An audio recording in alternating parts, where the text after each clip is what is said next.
kita ada di Monumen ALRI Divisi 4, Kalimantan Selatan, yang atau sering disebut oleh orang-orang itu adalah merupakan Monumen Pakualam atau juga sering juga disebut dengan Monumen Alam Roh.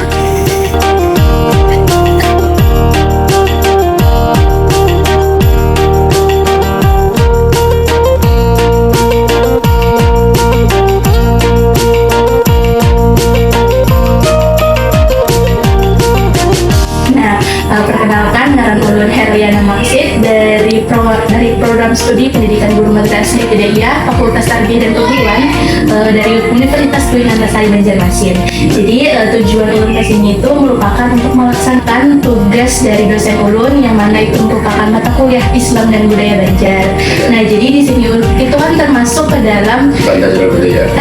Nah, dan masuk sudah ke cagar budaya. Iya, cagar budaya. Nah, itu kira-kira cagar budaya tersebut telah diresmikan kapan ya, Paman? Itu tahun 1983. 1983, ya, bujur berarti sesuai yang ada di media di kantor 1983 ya, Pak. Nah, jadi sebelumnya itu mengenai asal usul kayak apa adanya monumen ini sendiri, Pak, di sini.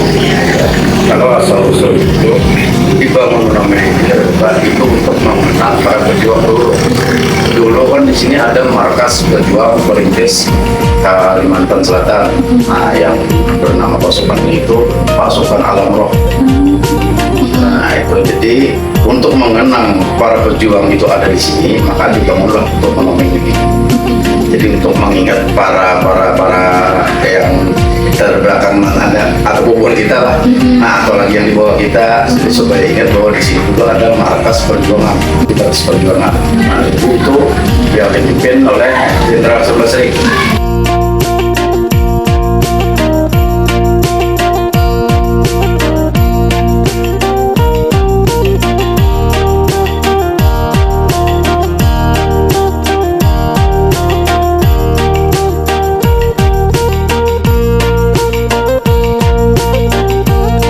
Nah, jadi kan ini merupakan sebagai tanda untuk mengenang jasa budaya.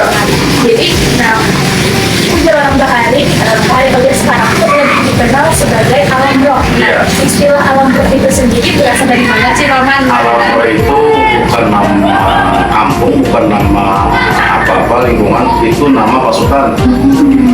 Nah, setahu aku itu nama pasukan yang dipimpin oleh Hasan Basri itu ya pasukan Alam Roh. Makanya Alam Roh kan banyak, bukan di sini aja. Dia kan pecah-pecah, pasukan itu ada di Kandangan ada, di Nopilas ada. Nah, itu jadi mungkin pasukan di sini itu pecah di sana Alam Roh juga. Lawan juga Paman lo, kata orang-orang dan yang ada di media juga bahwasannya pada tahun 1953 atau berapa itu yang asal mulanya ini, jadi itu untuk persembunyian dan katanya mereka itu penglihatan orang Belanda bahwasanya itu seperti hutan. Nah, dari manakah bisa asal itu bisa dikatakan seperti hutan? Apakah menggunakan ilmu magis kah atau seperti apa bisa dikatakan? Mungkin aja boleh dikatakan ilmu magicnya ada. Dan kawasan ini, kawasan Lok Bentan ini kan dulu satu desa ini. Kawasan Lok Bentan ini dipilih oleh Hasan Basri untuk jadi markas persembunyian, markas latihan perang. Nah, jadi untuk peperangan untuk kawasan ini tidak ada, cuman kan untuk persembunyian. Artinya itu kita di sini itu mengatur strategi perang, habis itu latihan perangnya. Nah, perangnya di luar, di Mendiangin, di Banjarmasin atau di mana di sini. Nah, cuman itu menurut sejarah itu bujur, artinya tuh kalau penjajah habis mau berpabrik tempat ini dan tidak ketemu bahwa di sini ada satu markas, ada markas gitu. Nah, itu cuman menurut saya itu ada apa yang telah tembus, cuma orang kita yang disuruh, yang orang kita yang berkhianat, dicarilah pasukan perang, pasukan Alam Roh ini di mana tempatnya. Nah, cuman bisa masuk orang kita, keluarnya nggak bisa lagi, mati. Nah, jadi menurut sejarah itu, ini tuh kawasan ini dipasang oleh tuan guru dari perguruan Hasan Basri, ulama besar di mata kuliah juga. Nah, jadi ditanami 4 jimat, nah, entah tahu di mana itu tempatnya. Nah cuma ya berkat itulah, cuma kan itu tuh sekedar sehat ya Pak. Nah cuman itu yang akibat Pak Belanda itu kalau kamu lihat, bahkan kada tahu ini pasukan, padahal sebenarnya kalau markas itu kan kampung, perkampungan. Ada kamu melihat dari atas, dari apa? Dari kiri kanan di muka ini hutan belantara ini. Nah di muka laut, nah ya itu sungai Martapura itu. Makanya di sini tempat pengintaian dulu. Di sini tempat pengintaian posko keamanan. Artinya bila ada musuh datang lapor ke di dalam sana markasnya. Kurang lebih 2 kilo dari tempat ini. Nah, sebelumnya kan ini apakah memang sudah ada paman rumah yang seperti aksen rumah Banjar Ada. ini? Nah, Dulu ada. Nah dibangun itu dari tahun 1983 itu. Ya asalnya kan ini dibangun untuk peristirahatan biasa, ya kan yang menganggap kerja mereka memang ini tuh.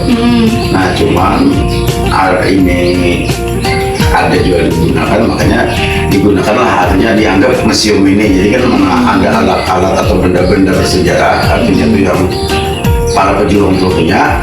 Nah lalu disimpan di sini. Termasuk itu, itu ada tombak, ada baju beraja, ada kopi ya juga. berarti ini yang membangun sendiri itu dari warga sekitar kan? Enggak, itu dari pemerintah. Dari pemerintah juga yang mengadakan. Berarti sekitar tahun 1983 tadi. 1983. Nah, itu pemakarannya alat-alat sejarahnya termasuk, nah ini sekarang lagi termasuk ini kan para pejuang alam roh juga. Jadi itu yang dikelola oleh asli dari orang kampung setempat. Nah termasuk almarhum Kaiko makanya. Oh, almarhum Kaiko ya, tinggi. Nah ini para pejuang Masya Allah. orang kampung yang direkrut gitu. Ini juga berarti Iya sama. sama ini.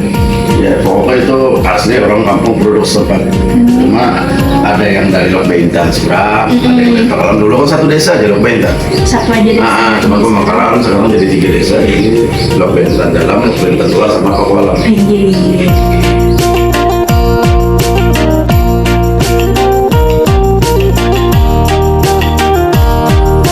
Sebelah sini. Nah itu, ini tombak. Ini semua dari pejuang ini. Soalnya cuman ini ampun almarhum Kaiko, jadi jelas kan beliau itu berjuang. Nah cuman aku nggak tahu yang mana dipakai beliau untuk berjuang, nggak tahu. Nah cuman yang jelas ini pabriknya yang paling tua ini. Yang sekitar Ini tombak sama. ini yang paling tua berarti lagi di atas ini. Ini soalnya ada kacamatinya juga. Yang di belakang itu kacamata itu. Nah, alat-alat ini biasanya paman erat kaitannya dengan kapal magis. Iya. Nah, biasanya adakah acara-acara untuk membersihkan kah atau menghormati? Kadang aku segera ahli waris kan, ampun almarhum Kaiko, jadi kadang-kadang bila itu bersihkan pakai asam biasa aja. Kadang-kadang ibaratnya acara khusus ya. Oh, tidak ada. Iya. Berarti sekitar dibersihkan. Iya, kita bersihkan. Salah satu kisah yang paling legend sendiri. Nah, izin dulu aku pernah, cuman ini untuk pribadi aku aja, soalnya kan aku tinggalnya di sini. Nah, jadi kalau mendengar sesuatu yang macam-macam itu sudah rancak. Cuman yang nyata dulu aku pernah hari Jumat tuh main bulu tangkis. Di sini. Hendak main berangkat main bulu tangkis di Sungai Dulu. Nah, jadi main bulu tangkis habis selesai sekitar jam 3 itu, aku taruh raket di atas meja ini. Aku sementara pakai pakaian di dalam kan. Nah, itu tasku tuh jatuh ke bawah sini. Sedangkan di dalam itu kan raket ada 3, terus sepatu, baju, sama itu udah mungkin kalau angin Atau tikus. Nah mungkin ukurnya, mungkin ada orang hendak. Cuma aku sudah tahu ada apa, ada masalah lagi. Nah itu yang nyata yang pernah aku hadapi.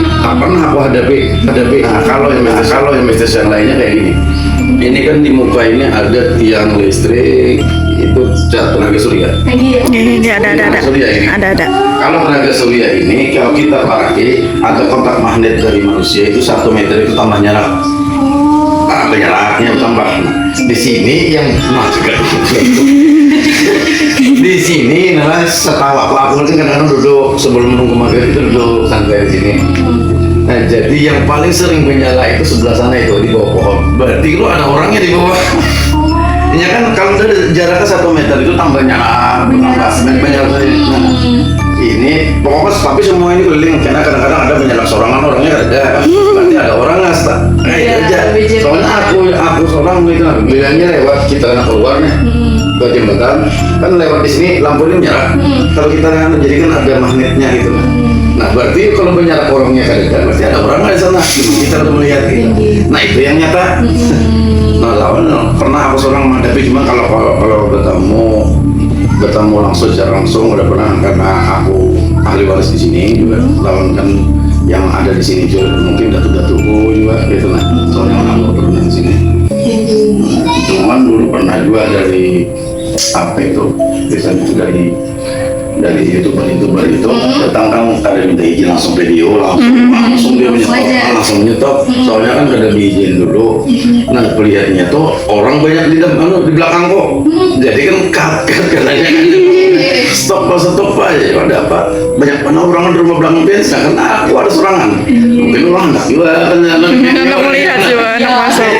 nah itu nyata tuh dari Jakarta youtubernya datang ke sini memang kan ada orang kenalan di Pasar Terapung di sini malam datang ke sini sampai sekitar jam 10 nah jadinya tuh live-nya tuh dari jembatan itu supaya jangan diulah-ulah live-nya jadi kan secara alami makanya kan ada izin langsung dia mengaku salam nah cuman aku nggak tahu kan itu live nah hanya betakunan segala macam habis itu stop katanya bilangnya orang banyak benar di belakang kok pas itu malam Jumat itu Malam syutingnya. malam jam 10 ke atas nah itu nyata kan sudah juga cuman aku tidak melihat kan Joko mana filmnya artinya itu nah udah malam aja artinya lampunya rusak lampu ininya langsung lampunya tuh nah makanya kalau itu mana aku punya film atau video jadi aku minta izin dulu lah ya kan artinya itu kondisi itu kalau bisnis itu memang dasar kuat bisnisnya aku percaya itu karena aku kan rancak gue di sini rancak alami cuman kalau dia pun biasa ada apa lagi cuman rata-rata orang kampung pun rancak melihat macam-macam di sini kadang-kadang ada banyak orang ya biasanya kan banyak orang ya aku lihat ibu tamu ada kan enggak banyak kan bapak tua kan pun aku lihat ibu tamu ada nah itu bisnisnya itu nyata itu Nah, jadi kan ini ada kuburan di depan itu Bapak itu Mata yang yang punya punya tanah. tanah. Iya punya tanah ini tidak dijual belikan, artinya diizinkan membangun itu yang namanya itu. Nah yang putih itu, nah itu kan untuk mengamen itu, cuman kan dengan syarat beliau bertanam di sana. Itu satu keluarga dia. Oh, satu keluarga itu ada 2 anak atau Ada kalau beliau itu kan ada punya anak, keturunan? Jadi waktu itu abah bapak jadi pembakal di sini lalu dihibahkan tanah ini. Nah cuman aku kan kalau juga di situ kan hibah ini dari pemerintah Sepano yang mana makanya itu dihibahkan nanti di kadang jual beli. Nah jadi diizinkan membangun ini.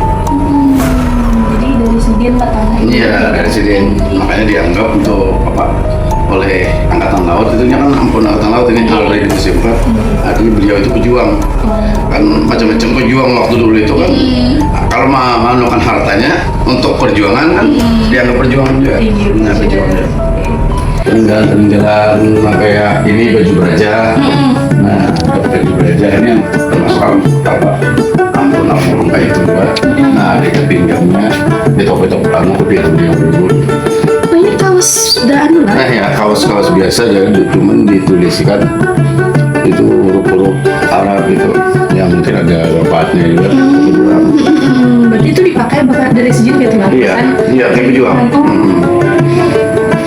nah jadi itu satu pejuang itu dikasih itu satu Kan ini sabuknya pun sabuk ada kan fungsi karena ini baju lain ini kata-katanya cuman mungkin kalau pejuang perintis Kalimantan ini rata-rata tebal dari senjata Nah ini juga ada yang namanya apa tadi? Ini alat senjata apa man? iya itu senjata itu mungkin itu nemunya di sana itu di markas sana Oh di markasnya. di sini kan itu kurang lebih 2 kilo dari sini tuh ada markas nah di sanalah tempat latihan perang itu kalau jadi tempat di muka ini ada tempat pengintaian Pengintaian saya pengintaian kalau ada musuh dari timur ini ke sungai aja anaknya di sini ada di sini hutan jalan berada semua nah di hutan sungai ini pun swadaya nih diolah swadaya cuman kalau ini kan ya memang saya dapatnya di sana itu sudah kuperiksa. Nah, sudah kuperiksa dari angkatan laut dulu, ada yang masih hidup, kalau ada udah banyak. Nah, soalnya kan kalau ada orang rokok di sini kan bisa pecah ini, panas. Belerang itu kalau kena panas kan, makanya cuma aman. Makanya wanita kok pajang di sini, kenang-kenangan kan.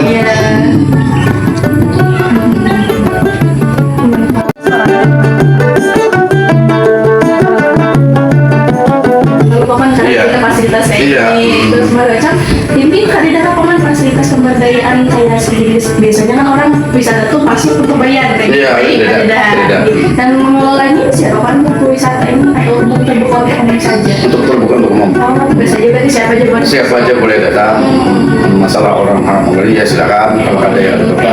Soalnya kan ya di sini ini juru kebersihan mereka. Cerita aku juru pelihara ini artinya untuk melindungi yang apa untuk tangan yang tidak bertanggung jawab itu yang untuk khusus pada budaya. Nah itu kan bisa ya kan orang hancur atau apa itu menjawab. Nah untuk kebersihannya ada itu kan ada paman kayak sepuluhan merah yang ditutup itu maksudnya apa ya? itu tulisan untuk peresmian. Peresmian. Iya, makanya itu di situ dulu Iya. tahun 1993 aku ingat. Sekarang hilang. Iya, itu lagi tulisannya juga. Iya. Itu bukan monumen, itu apa tanda tangan dari bupati. Simbol peresmian. Iya, simbol peresmian. Cuman hilang. Ada lagi bentuk. Iya, cuma aku ingat 1993 itu. Oh, berarti karena makna untuk show simbol peresmian Iya. aja.